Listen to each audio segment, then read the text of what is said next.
Materi sudah di Pak, kalau materi dibagi ya.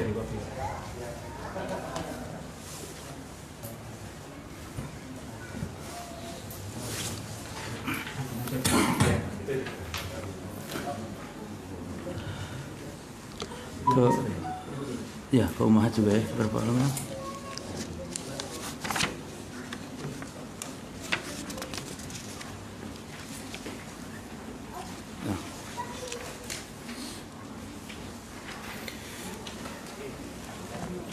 Sudah mulai kita. Bismillah. Assalamualaikum warahmatullahi wabarakatuh. Alhamdulillahi rabbil alamin.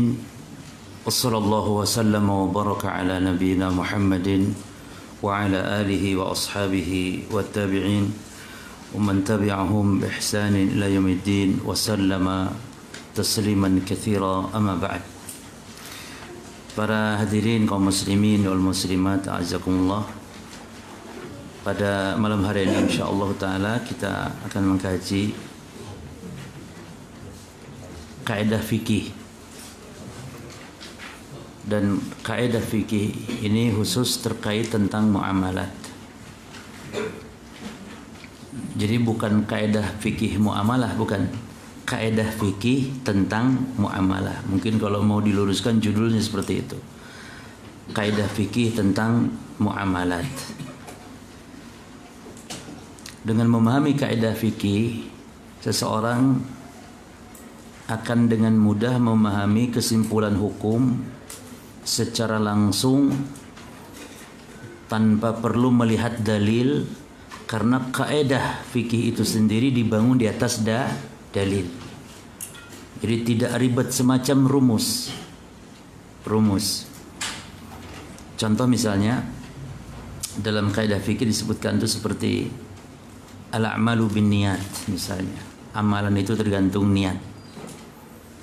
Maka dengan kita mengerti kaidah amalan tergantung niat, kalau ada seorang suami mengatakan kepada istrinya, "Kamu pulang dulu ke rumah orang tuamu, saya muak dengan kamu." Jatuh cerai tidak? Jatuh cerai tidak? Nah, lihat kaidahnya. Kalau niatnya niat menceraikan, jatuh. Kalau tidak, ya tidak. Karena al-amal bi niat. Ada orang tawaf di kuburan. Muterin kuburan. Kan tawaf itu harusnya di mana? Di Ka'bah. Itu perintah Allah.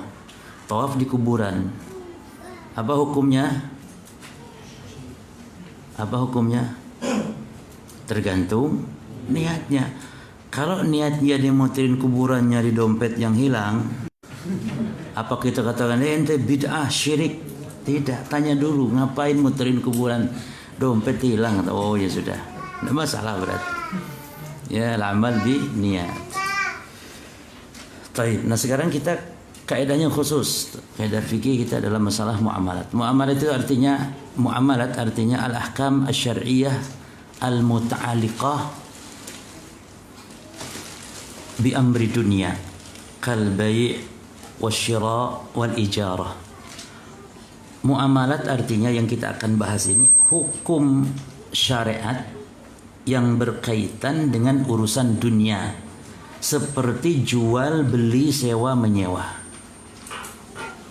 Masalah usaha, masalah bisnis, masalah berjual beli. Karena manusia senantiasa hidup berinteraksi sosial, jual beli. Ya. Nah, itu yang disebut dengan al-muamalat. Adapun kaidah fikih itu sendiri, apa makna kaidah fikih? Kaidah fikih itu hukum aglabi, hukum global. Kaidah fikih itu yuta'arrafu minhu hukmul juz'iyyah mubasyaratan. Hukum global yang diketahui dengan hukum global tersebut, hukum-hukum rinci langsung tanpa lihat dalil. Paham ya? Jadi hukum global yang dengannya hukum global tersebut kita langsung mengetahui hukum-hukum rincian secara mubasyaratan langsung. Ya. Tidak ada ini, tidak. Mungkin ada masalah mungkin, tidak. Nah, Dan penting memahami kaidah fikih para jamaah supaya kita bisa mengetahui permasalahan-permasalahan yang tidak ada di zaman Rasul. Permasalahan-permasalahan kontemporer yang di zaman Rasul tidak ada. Sesuatu yang tidak ada di zaman Rasul bukan berarti tidak ada hukumnya dalam Islam. Semua hukumnya ada. Anda dengan mengetahui rumus seperti ini, contoh misalnya jemaah, hukum rokok. Rokok di zaman Rasul ada enggak? Tidak ada. Tidak ada Nabi di zaman Rasul rokok. Apalagi di Samsung Marlboro tidak ada. Rokok apa aja tidak ada. Cuman apakah rokok ada hukumnya? Ada dalam Islam. Rokok kalau dia urusan-urusan keduniaan, maka kaidah mengatakan al-aslu fil asya al-ibahah. Hukum asal segala sesuatu tentang urusan-urusan dunia itu hukum asalnya halal. Hatta ya'ti dalil ala tahrimihi, sehingga datang dalil yang mengharamkannya. Berarti kalau ini urusan dunia, hukum asalnya halal. Tidak boleh ada orang yang mengharamkan urusan-urusan dunia karena hukum asalnya halal, kecuali datang dalil. Berarti rokok hukum asalnya apa? Halal, karena dia urusan dunia. Halal hukum asalnya.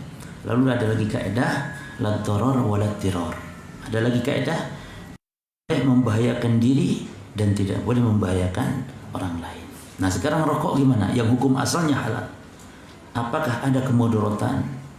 Kalau tidak ada, tetap pada hukum asalnya halal. Kalau ada kemudaratan berarti dari sini halal, haramnya atau makruhnya atau dan semisalnya. Demikian kurang lebih. Jadi kaidah-kaidah fikih berarti tahu masalah-masalah kontemporer yang tidak ada untuk selain Allah. Menyembelih untuk selain Allah hukumnya syirik besar kalau diniatkan dalam rangka pengagungan karena takut, atau untuk memuliakan atau takut karena datang bala bencana atau karena pengagungan. Maka hati-hati jemaah.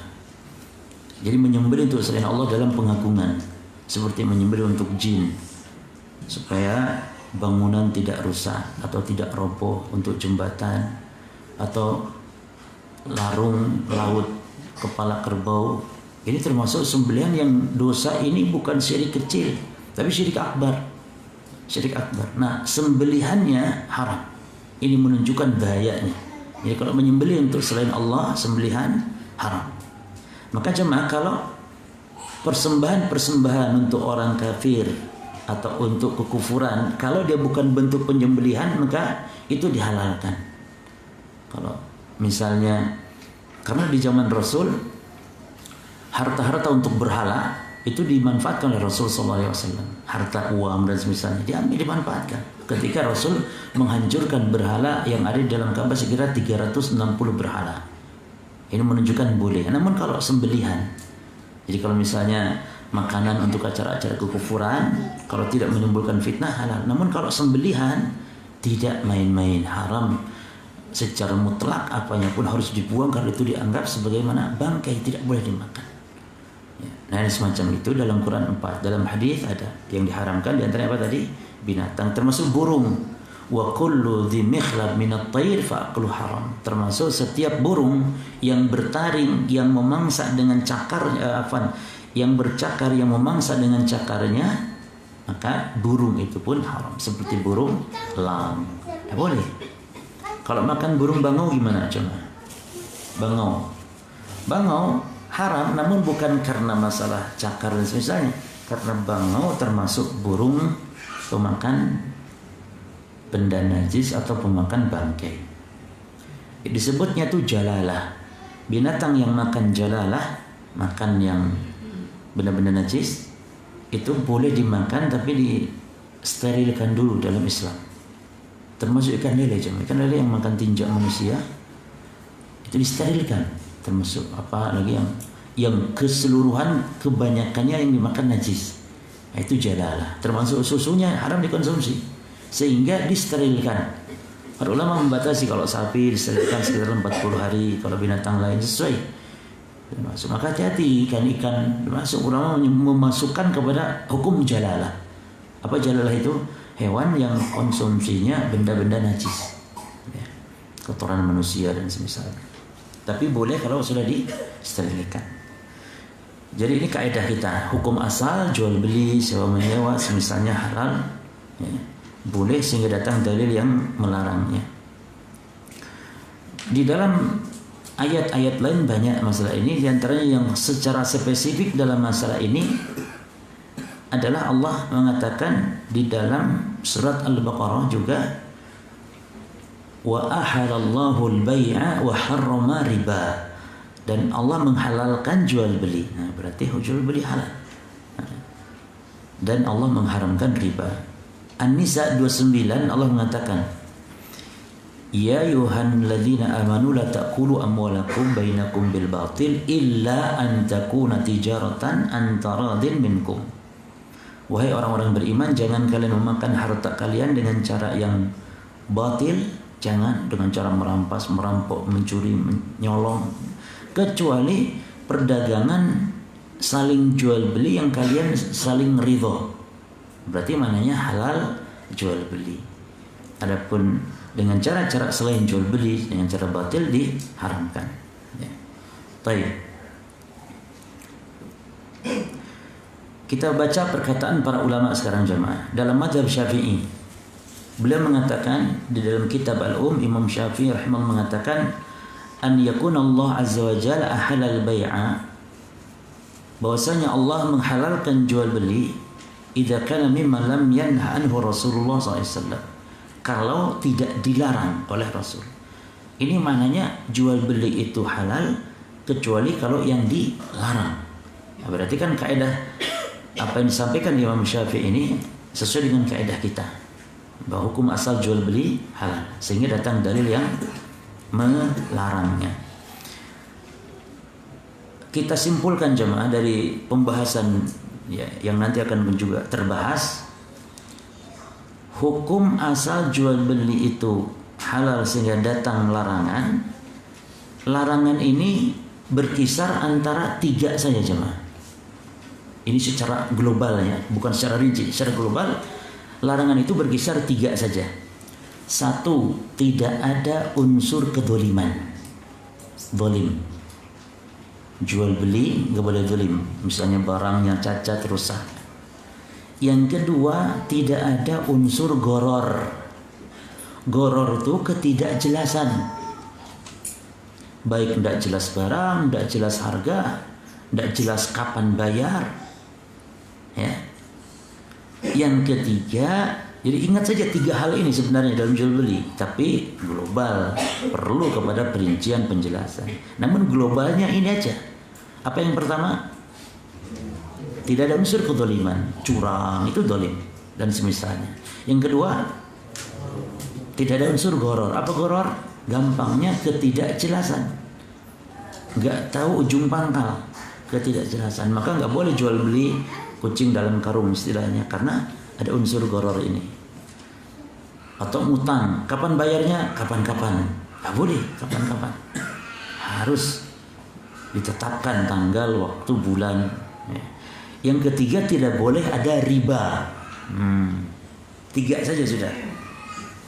Dan nanti 3 ini akan kebahas insyaallah. Baik, cukup ya jemaah.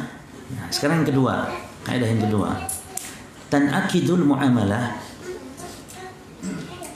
Transaksi muamalah itu juga diartikan seperti itu, jual beli, sewa menyewa, apapun ya, transaksi pokoknya dianggap sah bima yadullu 'alaiha, dengan apa yang menunjukkan atasnya, min qaulin, baik dengan mulut, dengan ucapan, maksudnya ijab qabul, au fi'lin, atau dengan perbuatan saja tanpa ada mulut bicara. Ya.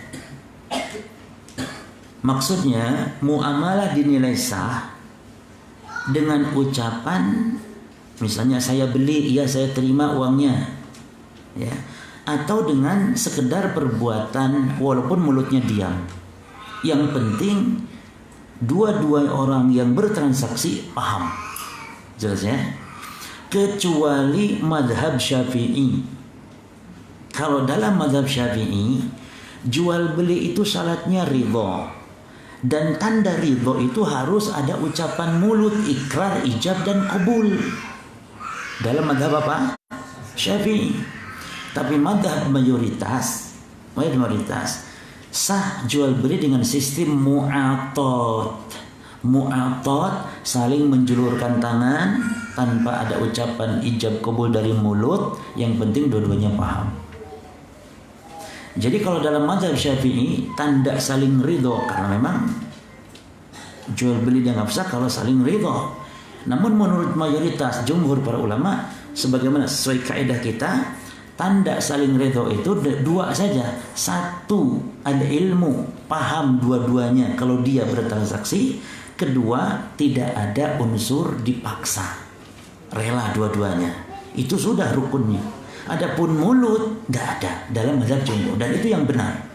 Berarti mazhab Syafi'i dalam hal ini lemah. Jadi kalau jenengan bermazhab Syafi'i, kalau berangkat ke supermarket, ambil odol, ambil garam, ambil minyak, beras, sampai sekeranjang di kasir, jenengan harus ambil odol.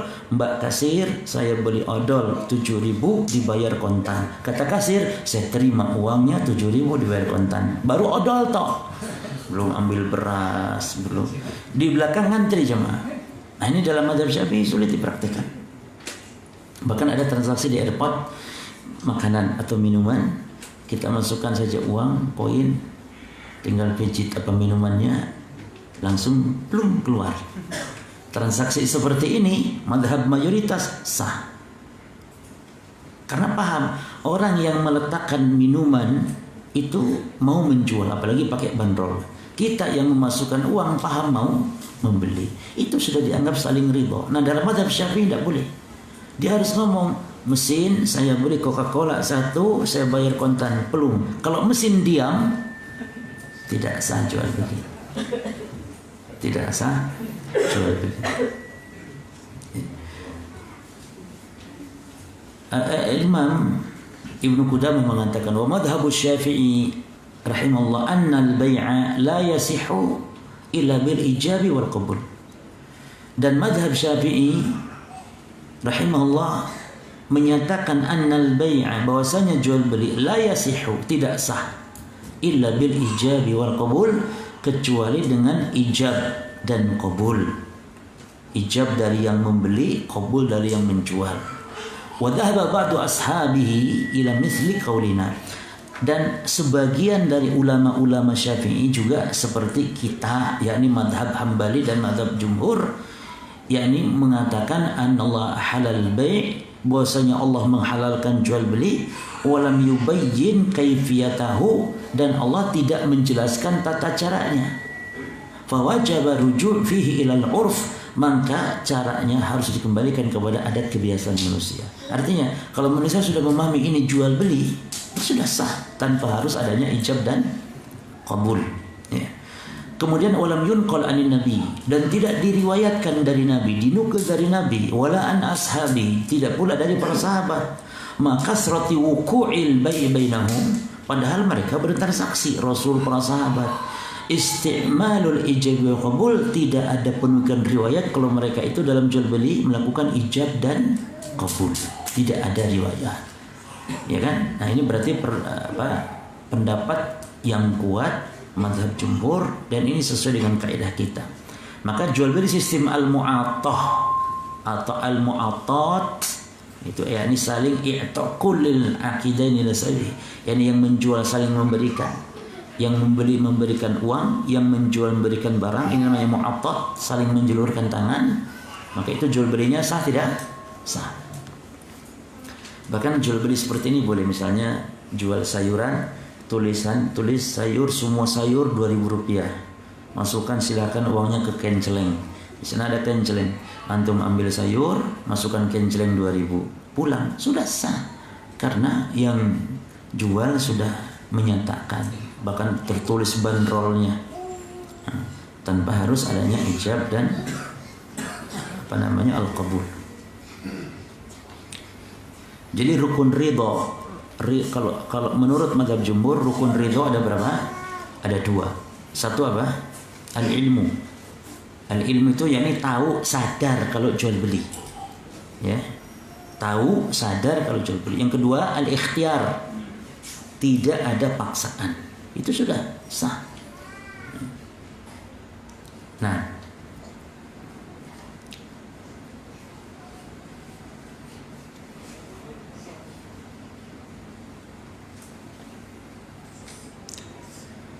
jelas yang ini coba sekalian? Jelas ya? Nah, kalau gitu kita madhab apa sekarang? Jemaah boleh bermadhab, tapi jangan fanatik dalam madhab. Madhab itu kan hanya kita cara untuk mempelajari agama ini. Belajar fikih saya, madhabnya, metodenya para ulama-ulama Syafi'i. Begini caranya, berkesimpulannya seperti ini. Tapi jangan fanatik, silahkan.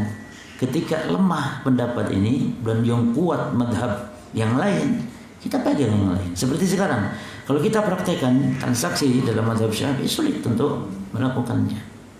Nah, yang ketiga, jemaah, kullu ma sahha naf'uhu sahha bai'uhu illa bidalil. Setiap yang sahha boleh, naf'uhu dimanfaatkan. Ini setiap segala sesuatu yang bermanfaat atau yang boleh dimanfaatkan, maka sahha bai'uhu illa bidalil. Maka berarti boleh ditransaksikan. Illa bidalil, kecuali adanya dalil apa jemaah yang melarang walaupun bermanfaat. Awas, dalil yang melarang untuk dijual belikan walaupun bermanfaat. Jelas. Jadi setiap yang bermanfaat boleh diapakan? Boleh dijual belikan, kecuali yang melarang, ada dalil larangan walaupun bermanfaat barang tersebut. Berarti jemaah sekalian, syarat barang atau sesuatu, baik itu jasa dan semisalnya, syarat sesuatu boleh ditransaksikan itu harus terpenuhi 3. Syarat sesuatu boleh ditransaksikan harus terpenuhi 3. 1, barang tersebut memiliki kegunaan, ini bermanfaat. Ya. Menjual sesuatu yang tidak bermanfaat hukumnya haram. Kenapa kok haram? Karena menyia-nyiakan apa cuma? Menyia-nyiakan harta. Menyia-nyiakan harta. Beli batu kerikil boleh tidak? Beli batu kerikil boleh tidak? Lihat kaidahnya, manfaat tidak? Kalau 1 butir batu kerikil misalnya dibeli 7.000, nggak ada manfaatnya, haram. Tapi beli 1 truk untuk bangun rumah, boleh tidak? Manfaat tidak? Manfaat. Ya. Mohon maaf, beli, ya, ada orang upilnya dijual, tidak boleh. Upil, beli sampah, ya. Kecuali sampah itu memang bermanfaat. Yang kedua, barang tersebut dihalalkan. Barang tersebut dihalalkan untuk ditransaksikan. Yang pertama memiliki kegunaan, yang kedua yang halal ditransaksikan, yang ketiga kehalalan barang tersebut harus halal yang permanen, bukan yang temporer. Kalau halalnya hanya temporer, haram dijual belikan. Contoh, karena dia barang haram sebenarnya, namun halal sewaktu-waktu, nggak boleh. Contoh babi. Orang yang kelaparan di hutan, jamaah, nggak ada makanan, anggaplah ya, jangan protes, namanya contoh ya. Masuk nggak ada makanan, ya anggaplah nggak ada. Karena ada singkong, anggap singkong juga nggak ada. Cuman ada apa? Babi. Saat itu babi menjadi halal. Sampai kapan halalnya? Selama untuk hanya mengganjal perutnya agar tidak binasa, itu saja. Makanya kalau kita memakan sesuatu yang haram karena terpaksa, dan itu kaidahnya ad-daruratu tubihul mahdurat. Sesuatu yang membahayakan, memudaratkan nyawa, harta, itu menghalalkan sesuatu yang dilarang. Menjadi boleh kalau dalam rangka untuk menyelamatkan kemudaratan. Nah, itu hanya sebatas mudarat saja hilang, dan dia tidak boleh berlebihan. Jangan sampai kenyang. Pembabi ini halal. sampai kenyang, tidak boleh. Makan secukupnya saja, sudah itu buang. Apalagi sampai dibekal, sebab pulang sekalian. Jangan, hanya sebatas di sana. Nah, babi yang halal seperti ini boleh tidak dijual belikan? Tidak boleh, karena halalnya temporer, tidak permanen. Jelas ya? Tidak boleh. Siapa nih yang mau beli babi yang kelaparan aja? Tidak boleh. Hati yang kelaparan tidak boleh. Gimana? Cari, nangkap dan semisalnya. Baik, jadi 3. Nah, sekarang kita praktekkan jemaah kaidah ini. Kenapa yang tidak manfaat diharamkan? Karena Nabi melarang kita menyanyikan harta ya. Haram kan berarti kita membeli sesuatu yang tidak bermanfaat. Nah sekarang contoh kecoa, serangga dan semisalnya cuma boleh tidak menjual beli benda-benda atau hewan-hewan seperti itu? Ya, kecoa atau serangga dan semisalnya boleh tidak kita jual belikan? Satu, apa kaidahnya tadi? Satu, manfaat tidak. Nah, yang kedua, boleh tidak ditransaksikan oleh tidak? Ini halal. Yang ketiga, kehalalannya permanen. Ada tidak kecoa? Nah, sebagian ulama mazhab Syafi'i membolehkan karena dalam kecoa dan serangga-serangga seperti cacing dan semisalnya, termasuk yang jualan burung itu apa namanya? Krotok, ya. Nah, itu kata mazhab Syafi'i boleh karena dia ada manfaatnya. Bahkan lintah untuk nyedot darah itu dulu berguna. Maka kata mazhab Syafi'i boleh karena ada kegunaan. Namun mayoritas ulama mengharamkan jual beli serangga seperti itu, cacing, kecoa, kroto dan semisalnya. Walaupun dia bermanfaat karena kemanfaatannya sedikit. Siapa yang menggunakan kroto, cacing? Tidak semua orang. Dan itu juga jemaah, serangga itu haram dikonsumsi. Cacing semua segala macam haram dikonsumsi. Maka haram dikonsumsi, dilarang untuk ditransaksikan walaupun ada kemanfaatan, karena kemanfaatannya sifatnya tidak banyak. Dan ini terjadi ketika Rasul SAW ada sebuah hadis, beliau bersabda ketika Fatu Makkah, Innallaha harama alaikum al-maitah. Sesungguhnya Allah mengharamkan kalian al-maitah, bangkai. Lalu wa al-khamr, minuman keras, wal khinzir, babi, wal asnam, patung. 4 kata Nabi dalam hadis ketika Nabi menaklukkan kota Makkah, Fatu Makkah, beliau bersabda demikian, sesungguhnya Allah innal harama alaikum al-maitah wal khamr wa al khinzir wal asnam. Khamar, bangkai, kemudian babi dan patung, asnam.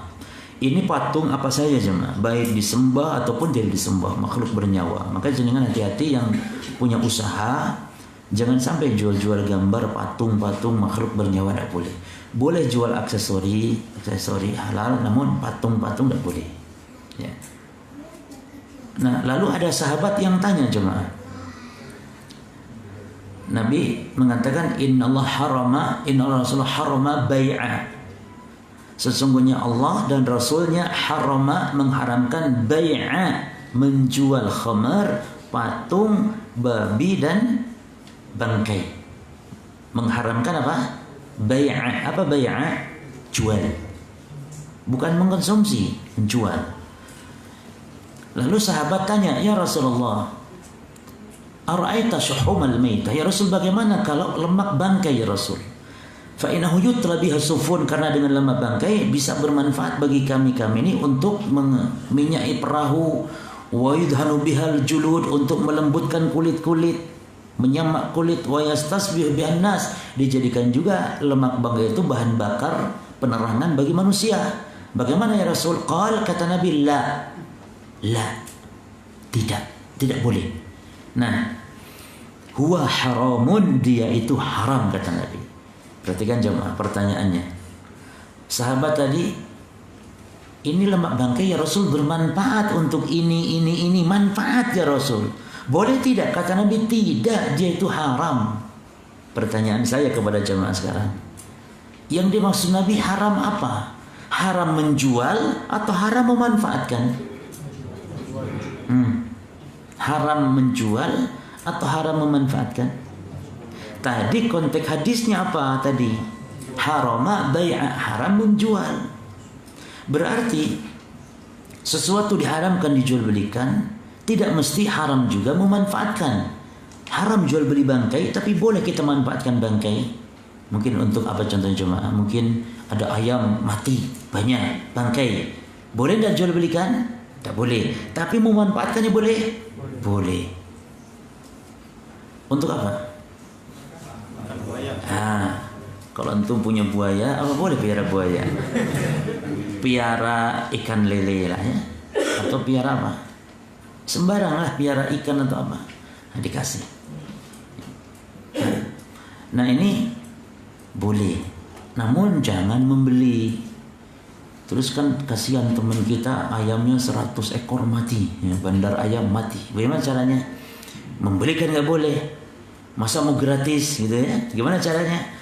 Ya sudah, caranya bayar ongkos kirim saja. Bayar untuk ongkos kirim tanpa niat membeli, boleh demikian. Ya sudah, kamu butuh ayam ya sini upah untuk ongkosnya, transportasinya berapa sekian, ya sudah kirim. Ini boleh, bukan mengangkali syariat ini. Karena ini bukan transaksi per ekor berapa, kan tidak. Ya, atau borong sekian, tidak. Ini upah untuk transportasi. Maka ya mungkin murah lah. Kalau harga seperti ayam ya jual beli namanya. Ya. Nah sekarang hadis ini jemaah, hadis ini riwayat Bukhari dan Bukhari Muslim, hadis Jabir ini. Nah hadis ini sekarang terkait pertanyaan kita tentang serangga. Menurut mayoritas ulama tetap nggak boleh, walaupun bermanfaat. Dia haram, barang haram, dijual belikan tidak boleh, walaupun bermanfaat. Lihat di sini jemaah perkataan Imam Ibnu Rajab rahimahullah. Dia mengatakan wa amma baqiyatul haywanat allati la tuqal. Adapun binatang-binatang lain yang tidak boleh dimakan, maksudnya serangga, kan tidak boleh. Kita memakan cacing tidak boleh jemaah. Serangga itu haram. Sesuatu yang menjijikkan, haram dimakan. Serangga, kecoa.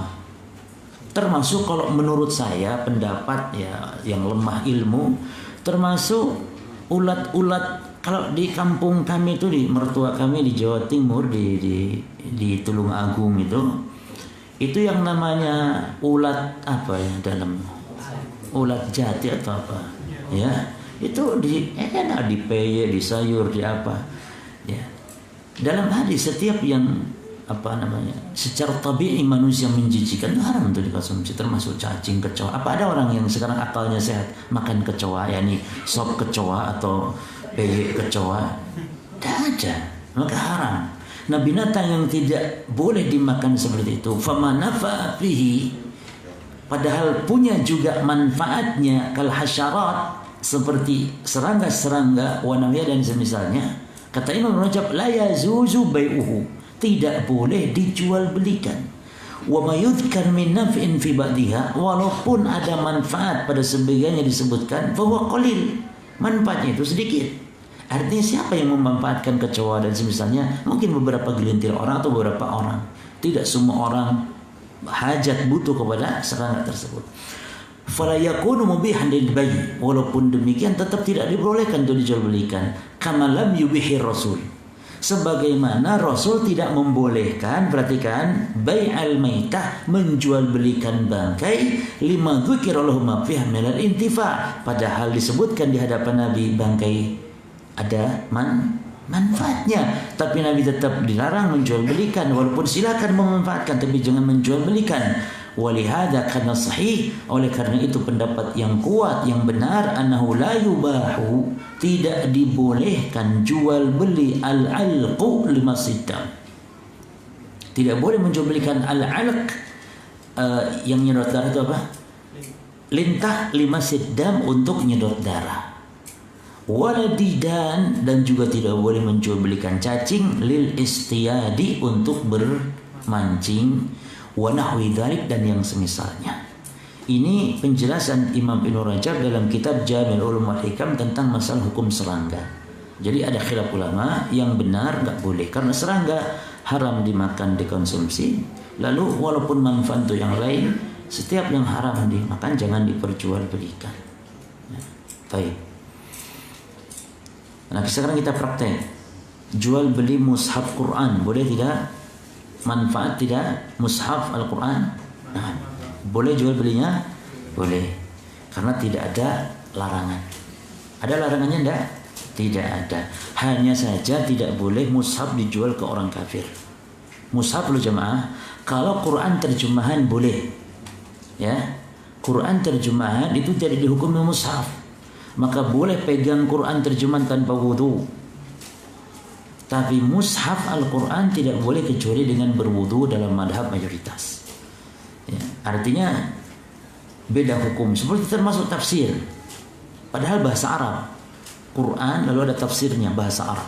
Ini ada perkataan manusianya. Kan tafsir itu perkataan siapa? Tafsir manusia kalau tafsir. Perkataan ulama ya nih. Beda dengan mushaf Al-Quran. Lafaz per lafaz, huruf per huruf, dia firman Allah, kalamullah. Tapi tercampur nanti dengan kalam manusia, itu sudah tidak dihukumi mushaf lagi oleh ulama, apalagi bahasa terjemahan Indonesia tambah boleh lagi. Ya. Nah, yang kedua jual beli anjing boleh tidak? Jual beli anjing ada larangan. Nah, berarti tidak boleh. Nah, Nabi sallallahu alaihi wasallam an thamanil kalbi wa mahril baghi wa khulwanil kahin. Nabi melarang, kata Abu Mas'ud Al-Ansari dalam hadis riwayat Bukhari Muslim. Jadi yang ada larangan jelas kita tidak boleh transaksikan walaupun bermanfaat. Walaupun bermanfaat. Termasuk serangga tadi. Maka mohon maaf kepada penjual kroto. Burung boleh piara burung, halal dalam Islam. Jual pakan burung halal dalam Islam. Namun jualah yang dibolehkan dijual, jangan menjual yang diharamkan untuk ditransaksikan. Walaupun boleh memanfaatkannya. Seperti kroto, boleh tidak memberi pakan burung dengan kroto? Boleh. Kemana? Beli? Nggak boleh. Terus gimana? Nyari.